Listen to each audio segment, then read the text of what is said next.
Here are a few Marx Dial Deluxe typewriters, and I'm about to demonstrate how we get the paper into them in response to a gentleman who's a toy collector who's asked about this process. Now, all of the Marx typewriters have a couple of feed rollers in the back there, and usually two in the front as well as, and it's important to remember that they have a paper bale here, because taking that paper bale up before rolling the paper in is always handy. You can see the feed rollers in there. The paper must go inside those and grip onto them.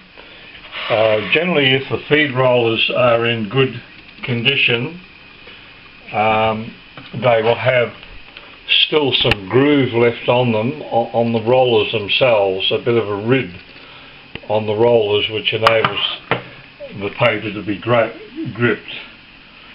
So you can probably see the ribs there on that feed roller, and there again. Now, what I'm going to do to ensure that there's no possibility of failing to demonstrate this, I'm going to use a sheet of paper about an A5 in size, and I'm going to roll it in on its ends. Yes, this is a wee bit difficult to demonstrate using one hand, but you can see that I've placed the paper under those feed rollers below the typewriter.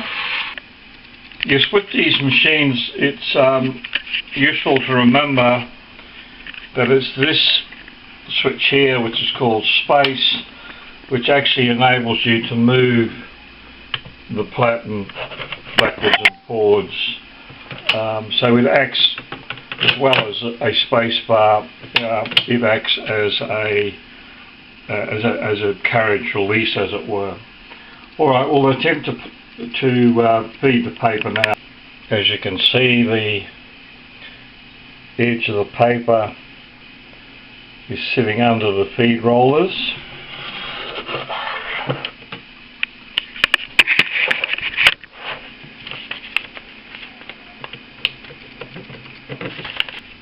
Now, once you've fed the paper onto the, well, there is no such thing as a platen, it's really just sitting across this metal bar here with the paper bale sitting on top.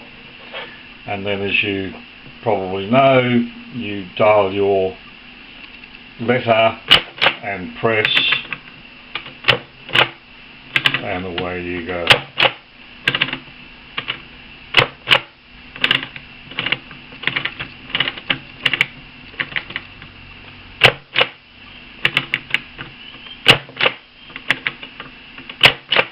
A slow process, but it does work.